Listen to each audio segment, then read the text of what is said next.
Sofia Ramirez walked out of the interview room with her resume held flat against her chest, like it could stop her from shaking.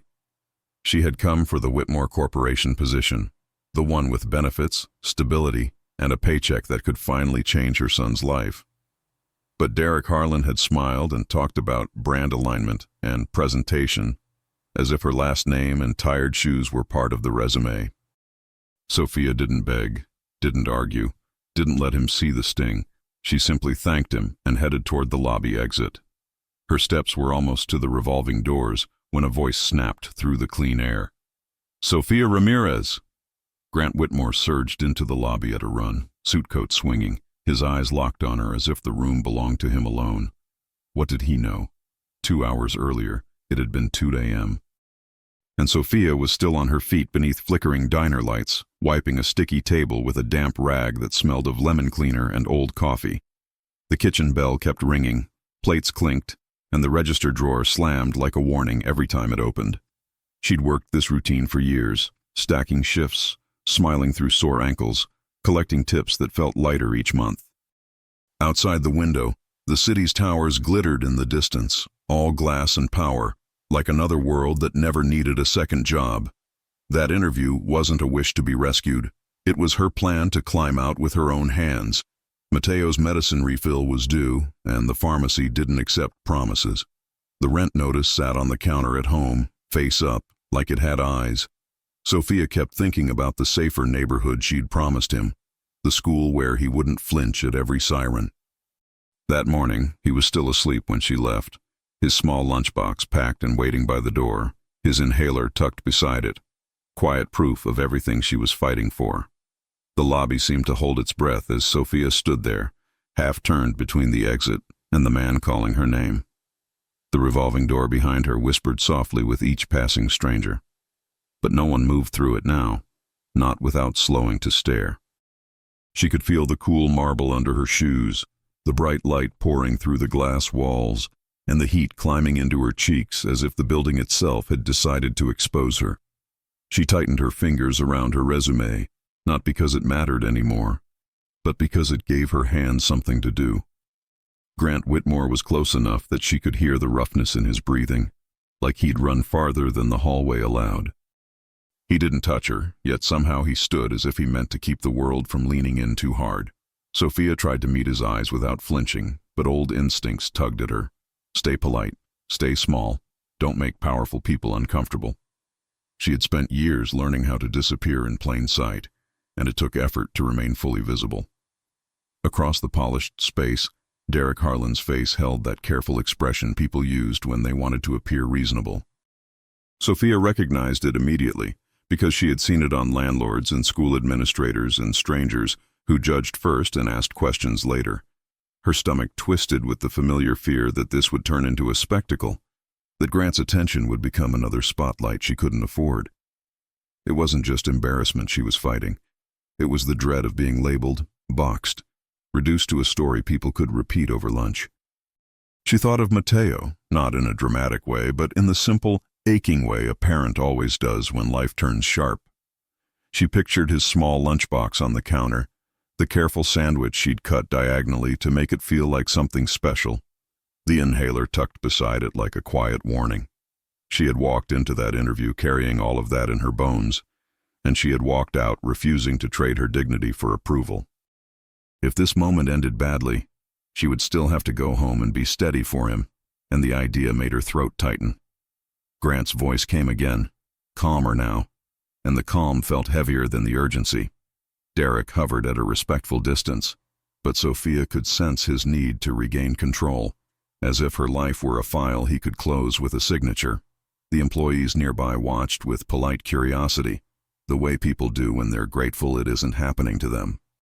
Sofia lifted her chin one more time, because pride was the only armor she had left, and she waited to learn whether being seen at last would save her or break her. Before the marble floors and the quiet judgment, Sofia's world had been measured in smaller sounds. The bell above the diner door, the hiss of the coffee machine, the soft scrape of plates stacked too high. She knew which booths rocked slightly and which customers needed extra napkins before they asked. She moved fast without looking rushed. The way you do when you've learned that time is money and money is breath. Her smile wasn't fake, but it was practiced, carefully placed like a bandage over fatigue. For years, the routine had stayed the same even as everything else got harder. Morning shifts that began while the sky was still dark, late nights that ended with her feet aching in the bathtub, and tips counted twice because one mistake could mean an empty pantry. She kept a notebook tucked under the counter, filled with neat handwriting, free online courses, budgeting lists, interview phrases she'd memorized like prayers.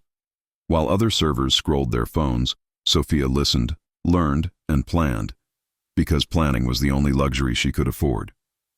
At home, she became quieter, like the apartment itself demanded softness. Mateo would fall asleep with his cheek pressed to a worn pillow, one small hand still clutching a toy dinosaur, his breathing steady when the inhaler had done its job. Sofia studied at the kitchen table under a single yellow bulb, the kind that hummed when the refrigerator kicked on, rereading her notes until the words blurred. Sometimes she practiced answers in a whisper, shaping each sentence so it sounded confident without sounding desperate, because she refused to beg even in her own imagination. There was one memory she kept locked away, not because it was shameful, but because it felt too strange to be useful. Months earlier, on a stormy night after her shift, she'd found a leather wallet on the sidewalk outside the diner, soaked at the edges, heavy with cash and black cards that didn't belong in her world. She could have walked past it, could have told herself that fate was finally paying her back, but her hands had moved on their own, drying it, carrying it inside, insisting they call the number on the embossed contact tag. When a man arrived minutes later, breathless, coat hood pulled low, Sofia returned it without hesitation, accepting only a quiet, "Thank you," and turning away before pride could wobble. Now, standing near the elevators with Grant Whitmore watching her like he'd been searching for her all along, that old moment stirred in her mind for the first time in a long while. It was the same uneasy feeling she had when something ordinary suddenly revealed a hidden meaning. Grant glanced toward Derek, then back to Sofia, and his voice lowered as if he were about to lift a curtain. "Ms. Ramirez," he said, "you and I have already met, on a night you thought no one important was watching." Grant didn't wait for Derek to reclaim the moment with polite words. He held Sofia's gaze for a beat, then turned slightly so his shoulder blocked Derek's line of sight, as if he were closing a door without touching it. "Come with me," he said, not as an order, but as a promise of protection. Sofia hesitated, hearing the soft rustle of suits nearby and the faint click of a receptionist's keyboard, suddenly stopping. She could feel the lobby's attention clinging to her clothes like static, and still she nodded, because standing still felt like surrender. They crossed the marble floor toward the elevators, Grant walking at her pace, not ahead of it. Derek followed 2 steps behind, too close to be casual, too far to be trusted, his expression carefully neutral. Sofia caught the faint scent of his expensive cologne again, and it brought back the interview in a sharp flash. His folded hands, the smooth questions that weren't really about work. In the mirrored elevator doors, she saw herself between 2 worlds, a woman in budget shoes and the man whose name was on the building. The elevator dinged like a bell in a courtroom. On the way up, Grant spoke softly, as if he didn't want the walls to learn their business. "I was briefed on how you were treated," he said, eyes forward, voice steady. Sofia's throat tightened, because being briefed meant there were notes, judgments, a file with her name typed neatly at the top. Derek cleared his throat behind them, a small sound meant to remind everyone he still belonged there. Grant didn't even turn. He simply let the silence land, and that silence did more damage than shouting ever could. When the doors opened, the air changed. Cooler, quieter, the kind of quiet that came from money and control. Grant guided Sofia into a conference room with glass walls and a long table that reflected light like water. Derek slipped in last and chose a seat that kept him near the exit, like a man who preferred escape routes. On the table sat a thin folder with Sofia's name, a printed résumé, and a sheet of notes that looked too clean to be human. Sofia stared at the papers and felt the old anger rise, not loud, but heavy. Grant picked up the notes, scanned them once, and set them down as if they were something unpleasant.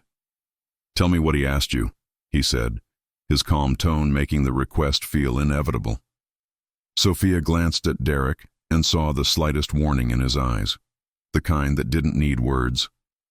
She drew a slow breath, feeling her pulse in her fingertips, and realized the truth was about to cost someone power, one way or another. Sofia kept her eyes on the folder for a moment, as if the paper might give her the courage that her body was still gathering. Then she spoke, slowly at first, choosing honesty over drama because exaggeration was the quickest way to be dismissed. "He asked about my childcare before he asked about my skills," she said, and the words tasted bitter in her mouth. Derek's posture didn't change, but a muscle near his jaw tightened, like the truth had touched a nerve he preferred to keep numb. Grant stayed still, listening with the kind of attention Sofia had rarely received in rooms like this. She described the questions the way they happened, in the order they landed, because the order was the proof. The gaps in her work history, spoken like stains, the comments about presentation, delivered with that gentle tone people use when they think kindness makes their judgment acceptable. Derek had barely opened her portfolio, barely asked about her certifications, barely looked at the projects she'd built at night after shifts that never seemed to end. And when she answered clearly with calm pride, his smile had hardened into something that said, "You can be smart and still not belong here." Sofia didn't raise her voice now, but she felt her hands grow warm around the edge of the chair, as if her body remembered how it had wanted to tremble then.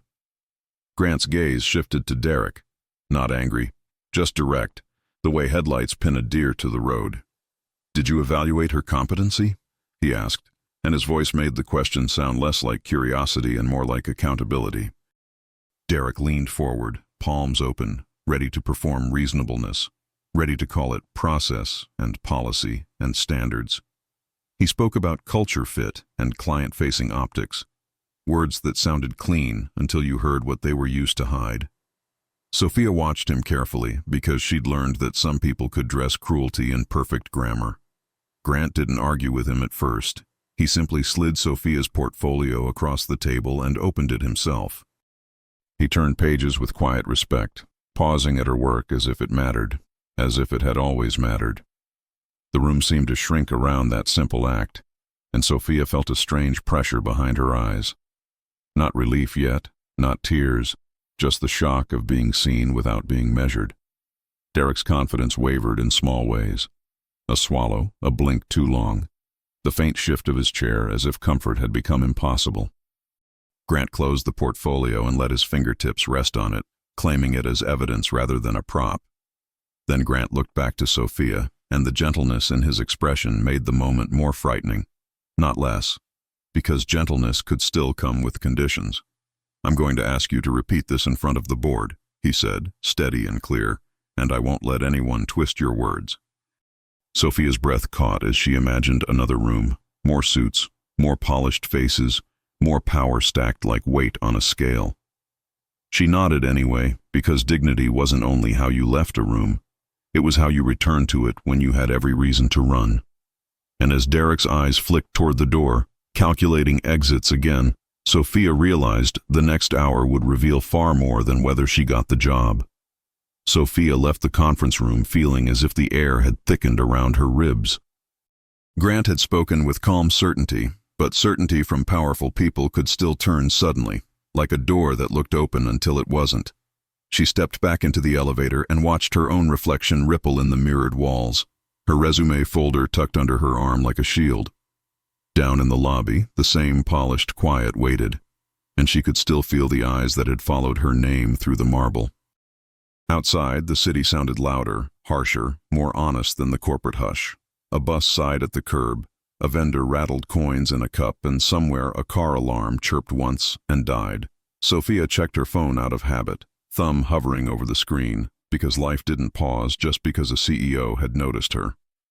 There was a reminder about Mateo's refill, a missed call from the diner, and a message from her sitter asking if she could bring payment tonight. Even hope, she realized, demanded deadlines. At home, she moved quietly so she wouldn't wake Mateo too soon, setting her keys down like they were fragile. The apartment smelled faintly of laundry soap and last night's rice, the kind of humble comfort she'd learned to stretch. She opened the fridge and stared for a second at what wasn't there, then closed it with a soft click. Pride kept her from texting anyone for help, because help often arrived with questions that felt like judgment, and Sofia had already swallowed enough judgment for one lifetime. When Mateo padded out in socks, rubbing sleep from his eyes, Sofia knelt and smoothed his hair back with the gentlest hand she owned. He held up a crumpled drawing, stick figures, a bright yellow sun, and a little building with too many windows, and said, "That's where you're going to work, Mama." Sofia's chest tightened, not from sadness, but from the weight of a child believing in you with his whole heart. She smiled, steady and careful, and told him she was trying, because that was the only promise she could afford to say out loud. Later, as she packed his lunchbox and tucked the inhaler beside it, her phone buzzed again. This time it was the diner manager, short and tense, asking her to come in early because there's an issue that needs to be handled. Sofia stared at the message, feeling the old fear creep back in, the fear that survival always finds a way to demand its payment. And as she slipped her apron into her bag, she couldn't shake the thought that Derek Harlan might not be done with her yet. Sofia arrived at the diner early, hair still damp from a rushed shower, apron folded under her arm like a flag she refused to drop. The lunch crowd hadn't started, but the place already felt tense. Chairs scraped too loudly, and the air carried that sour smell of old grease and impatience. The manager met her near the register with tight eyes and a voice kept low on purpose. "There was a complaint," he said, tapping a printed receipt as if paper could decide the truth. Sofia looked past him and saw a man in a suit sitting in her section, arms crossed, waiting like he owned the story. It didn't take long for the trouble to become a scene. The suited customer spoke loudly about missing cash and unprofessional behavior, and every word was aimed at her like a dart meant to stick. Sofia tried to explain calmly, pointing to the register log, to the camera above the counter, to the fact that she hadn't even been on shift when the payment happened. But the man's confidence was contagious in a room that lived on keeping customers happy. A couple of regulars watched with worried faces, yet no one interrupted, because people are brave only when it's safe. Then the manager did what managers do when they're scared of bad reviews and corporate calls. He chose the easiest target, not the correct one, and told Sofia they had to protect the business until things were sorted out. When she asked to review the footage, he hesitated too long, eyes flicking away like guilt. The suited man smiled in a way that made Sofia's skin go cold, as if he'd expected this ending from the start. Sofia removed her apron slowly, folded it once, and set it on the counter without throwing it, without begging, without letting her voice crack. She walked out with her dignity intact, even as something inside her snapped like an overpulled thread. Outside, the afternoon felt too bright for what had just happened, and the street noise hit her like a wave. She checked her pocket out of habit and felt only a few coins and a crumpled bus pass. Her tips, the ones she'd counted for rent, were gone, swallowed by the chaos and accusation. Her throat tightened as she pictured the rent notice on the counter and the pharmacy reminder on her phone, both waiting like clocks that didn't care about fairness. She started walking, not toward hope, but toward home, because Mateo would be there, and she had to be a mother before she was allowed to be anything else. Each block felt longer than it should, streetlights too far apart, the city suddenly enormous and indifferent. By the time she reached her building, her hands were shaking with the kind of fear that comes when the math doesn't work anymore. She climbed the stairs quietly as if silence could keep panic from waking her child, and she stopped outside her door to breathe through the tightness in her chest. That was when her phone rang. An unfamiliar number, clean and official looking on the screen. Sofia stared at it, thumb hovering, thinking of scams, thinking of debt collectors, thinking of one more humiliation she didn't have room for. Then she answered, and a calm voice said, "Ms. Ramirez, this is Grant Whitmore's office." Sofia didn't speak at first, not because she was trying to be dramatic, but because her throat had gone tight the moment she heard the name. The hallway outside her apartment smelled like dust and someone's fried onions, and her fingers were still trembling from the walk up the stairs. "This is Grant Whitmore's office," the voice repeated, patient and professional. as if it had said those words 1,000 times before. Sofia pressed her back to her door, eyes closed, listening for Mateo inside. All she could think was, this can't be real. The caller didn't explain, only asked if she could come in the next morning, early, and bring the same documents she'd carried today. Sofia stared at the chipped paint on the doorframe, while her mind raced through every possibility like a frantic checklist. Maybe it was another mistake. Maybe it was a trap Derek had arranged to make her look foolish again. Maybe it was pity, and pity was its own kind of humiliation.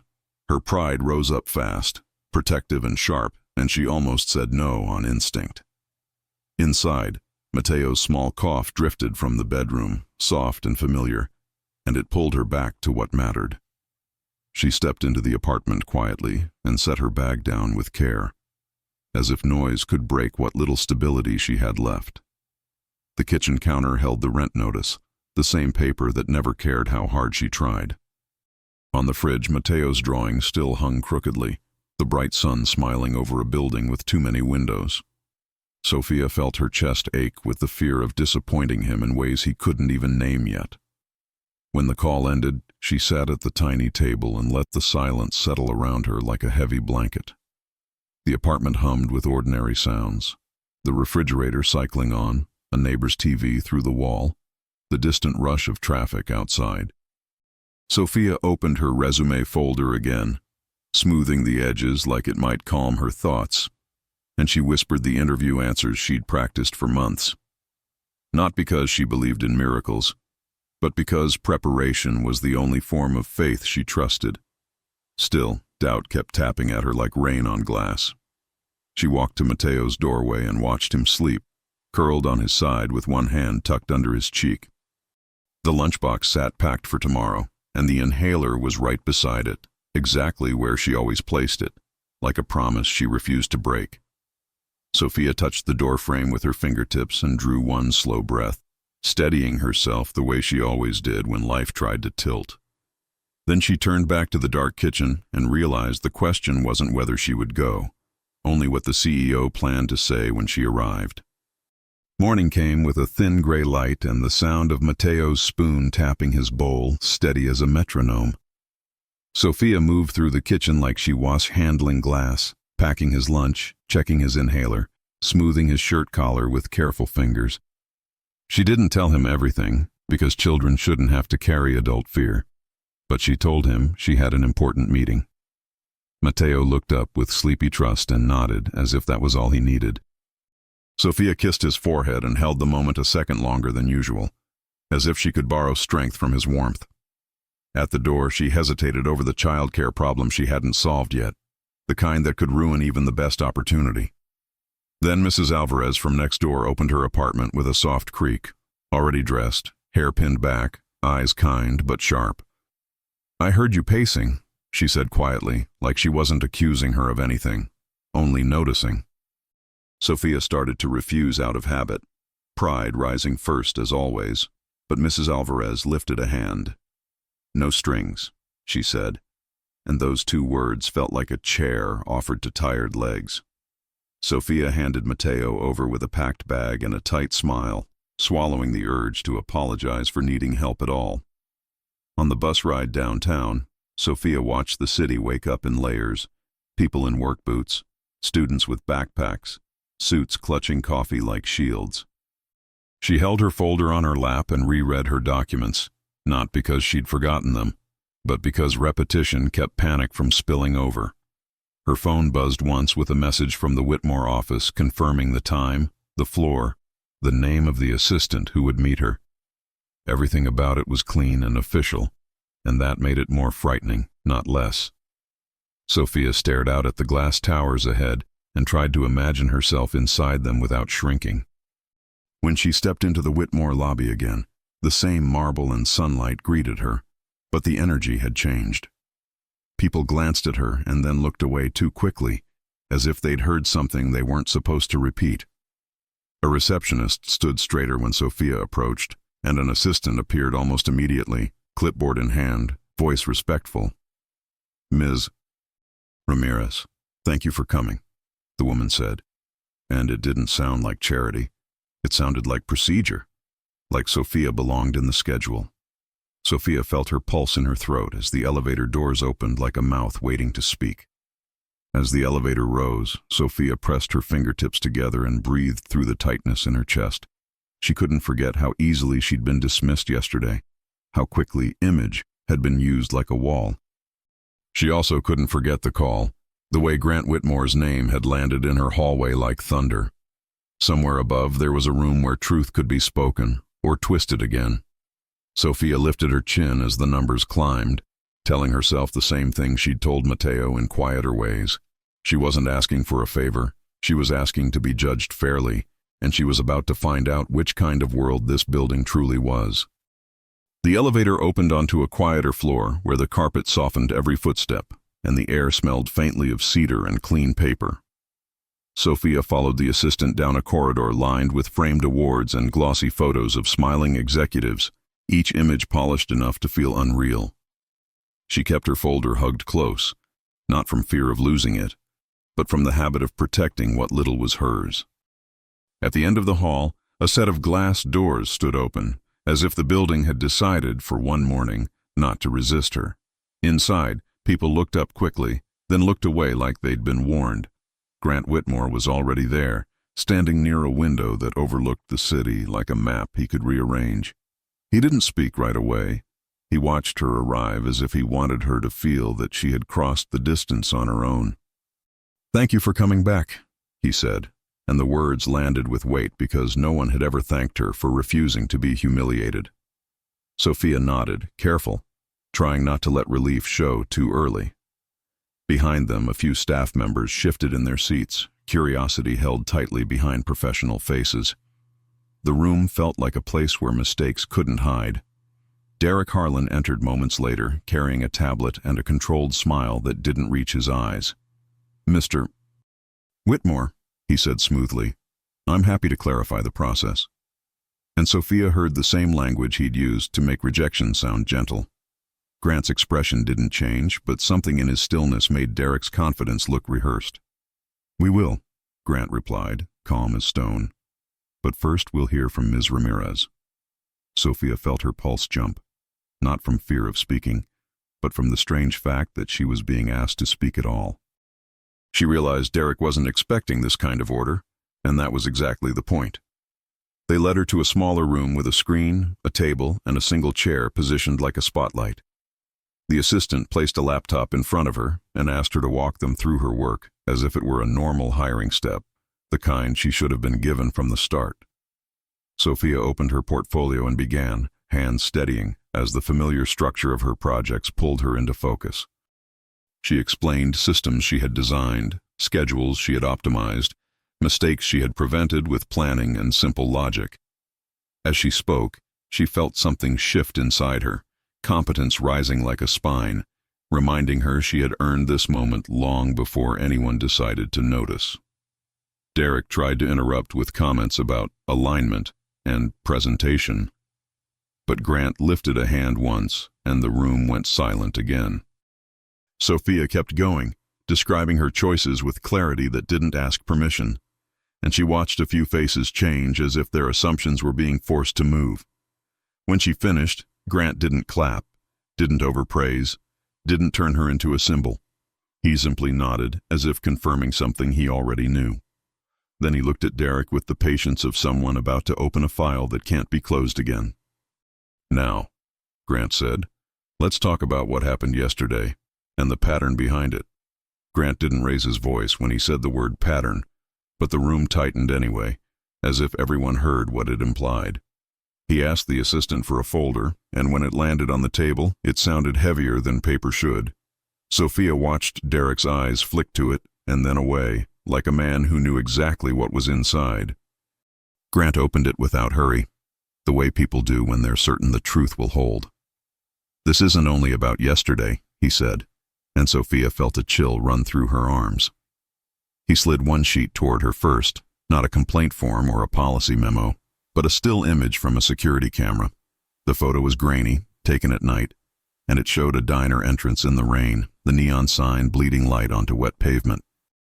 In the corner of the frame, Sofia saw herself. Hair pulled back, apron on, holding something small in both hands. She leaned closer, and her breath caught when she recognized the shape. A leather wallet, dark and soaked at the edges. The memory hit her with the smell of rain and coffee, and the strange certainty she'd felt when she chose honesty over need. Grant placed a second item beside the photo. A receipt, folded and flattened, with a handwritten note in the margin that made Sofia's throat tighten. She didn't remember writing it until she saw it. 2 simple words, careful and neat. Returned intact. Her fingertips hovered over the paper as if touching it might bring the night back in full color. "That was you," she whispered, not as a question but as an acknowledgement of something her life had tried to forget. Grant nodded once, and for the first time his calm looked like it carried emotion underneath. "I was the man who came back for it," Grant said quietly, and Sofia's mind snapped the pieces into place. The hood pulled low, the urgency, the way he'd thanked her and left quickly, as if he didn't want the world to know he could lose something. "You didn't ask for money," he continued, "and you didn't ask for my name."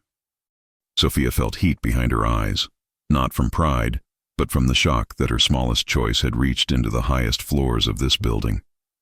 Derek's chair shifted just an inch, the kind of movement that betrayed fear without admitting it. Grant turned the folder so Sofia could see what sat behind the photo and receipt. Notes, timestamps, hiring records, and short statements from people whose names she didn't recognize. "When I learned you were denied for image, I asked for a review," he said, his voice steady again, almost clinical, because steadiness was how you dismantled lies. Derek tried to speak, but Grant lifted a hand and the attempt died in Derek's throat. Then Grant looked directly at Sofia, and the room seemed to narrow to just the 2 of them. "The board meets in 1 hour," he said, calm as a bell striking, "and what happens to Derek depends on what you choose to say." The boardroom was colder than the hallway, not in temperature, but in intention. Long glass panels looked out over the city, and a table the size of a small house reflected every face like a mirror that couldn't lie. Sofia sat with her hands folded, her résumé folder beside her, while men and women in tailored suits shuffled papers as if lives were just numbers to sort. Derek sat 2 seats away, posture perfect, expression calm, but his eyes kept searching for an escape that wasn't there. Grant Whitmore entered without ceremony, and the room adjusted around him like gravity had changed. He didn't smile, didn't perform warmth, only nodded and took his seat at the head as if the position belonged to the truth itself. "We're here because a hiring decision was made for the wrong reasons," he said, voice steady, clear enough to cut through the soft hum of the city below. A few board members exchanged quick glances, the kind people make when they sense risk and want someone else to carry it. Sofia felt her pulse in her wrists, but she kept her chin level, refusing to look like an apology. Grant asked Derek to summarize the interview, and Derek stood smoothly, hands open, tone rehearsed. He spoke about brand representation, client perception, and internal standards, wrapping bias in language that sounded professional if you didn't listen too closely. When he mentioned concerns about reliability, Sofia heard the unspoken meaning behind it. Single mother, low income, wrong background. The old heat rose in her chest, the same heat she'd swallowed in that conference room yesterday, but now she didn't swallow it. She shaped it into breath. She waited, because she understood something painful and simple. The truth lands harder when you let the lie finish talking. Then Grant turned to Sofia and asked one question, gentle in tone, but heavy in consequence. "Ms. Ramirez, what was asked of you before your qualifications were discussed?" Sofia stood, feeling every eye latch onto her like a spotlight, and she spoke in the order it happened. Childcare first, gaps second. The subtle comments about image and fit delivered like advice, not prejudice, so he could deny it later. She didn't insult Derek, didn't raise her voice, only described the facts with calm precision, and the calm made the room uncomfortable in the right way. Grant opened the folder on the table and began laying down evidence like cards that ended a game. He referenced the security clip and the receipt, then moved beyond them.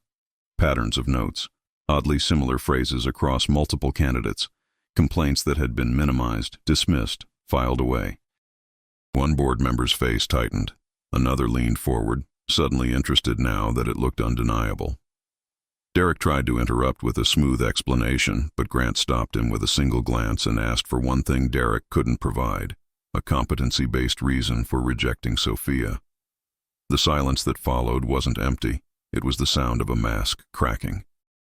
Sofia felt the weight of the moment press into her shoulders, because she understood justice could still cost her something, even now.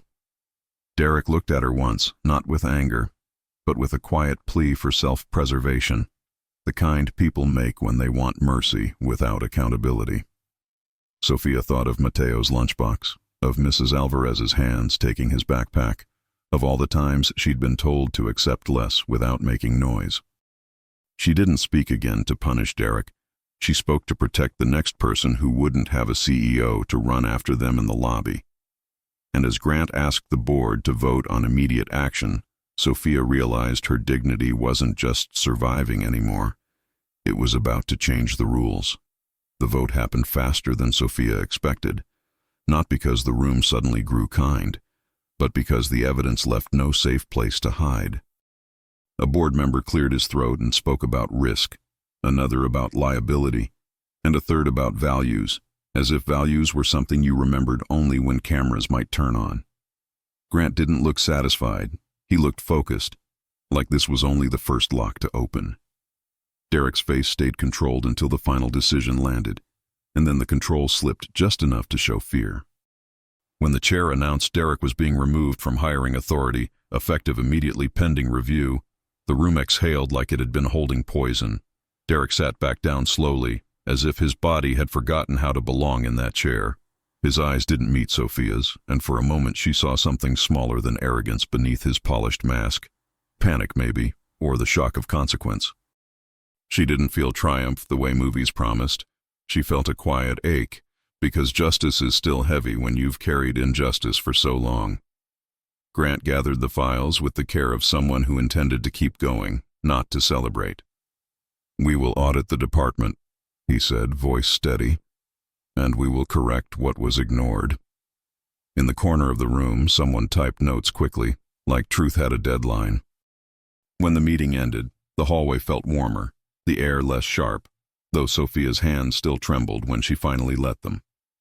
Grant walked beside her again, not ahead, and that small detail mattered more than any grand speech. He led her to a quieter office with softer lighting and a simple chair that didn't feel like an interrogation seat. "You were evaluated unfairly," he said, and the word unfairly sounded like an admission the world rarely offered her. Sofia nodded once because she didn't need a lecture. She needed repair. Then he opened a folder that looked nothing like Derek's notes, because this one felt designed for a future, not a verdict. He offered her the role, but he didn't wrap it in pity or make it sound like a favor. He spoke about salary, benefits, paid time off, and a schedule that respected childcare, as if her life deserved to be planned around instead of punished for existing. Sofia read the paper twice, lips parting slightly because her brain kept waiting for the hidden insult. There wasn't one. Relief rose so fast it almost felt like grief leaving her body, and she had to blink hard to keep steady. "I can do this," she said, not pleading, just stating a fact she had proved long before today. Grant nodded as if he had been waiting for that exact sentence, and then he added something that made her swallow again. "I'm assigning you a mentor, and I want you in the room when we rebuild this hiring process," he said, calm and certain, "because you see what others pretend not to." Sofia thought of Mateo's lunchbox and Mrs. Alvarez's kindness and the diner apron folded on the counter like a goodbye she didn't choose. She signed her name with a hand that shook once and then steadied, because survival had trained her for worse than paperwork. And as she stepped back into the corridor with that signed offer in her folder, she didn't yet know the next file Grant would open would contain a name that felt painfully familiar. Sofia's first weeks at Whitmore Corporation felt like learning to breathe in a different kind of air. The hallways were quiet, the lighting too perfect, the coffee machines humming like they were trained to be polite. She showed up early, took notes the way she always had, and listened more than she spoke, letting competence speak for her before confidence did. Some people treated her like a story, a feel-good headline. But she refused that role with every steady choice she made. She wasn't there to be inspirational. She was there to be excellent, and to go home to Mateo with peace in her pockets instead of panic. Grant kept his promises without making a show of them. He introduced her to a mentor, walked her through systems that looked intimidating until you saw the logic behind them, and placed her in meetings where decisions were shaped, not just announced. Sofia learned how power moved. Quietly, through calendars, through who got invited, through what problems were named and what problems were ignored. She also learned how to keep her softness without letting it be mistaken for weakness. At night, she still packed a lunchbox and checked an inhaler, but she did it with steadier hands. Mateo started sleeping deeper, as if his body could finally trust tomorrow.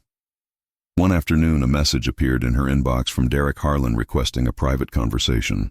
The subject line was plain, almost careful, as if he knew even words could be used as weapons. Sofia felt a familiar knot tighten in her stomach, the old instinct to avoid conflict, but she didn't delete the email or delay it until it became fear. She chose a small meeting room near the end of the hall, glass walls, 2 chairs, no audience. When Derek arrived, he looked smaller without his authority, his suit still neat but his eyes less sure, like a man who had lost his script.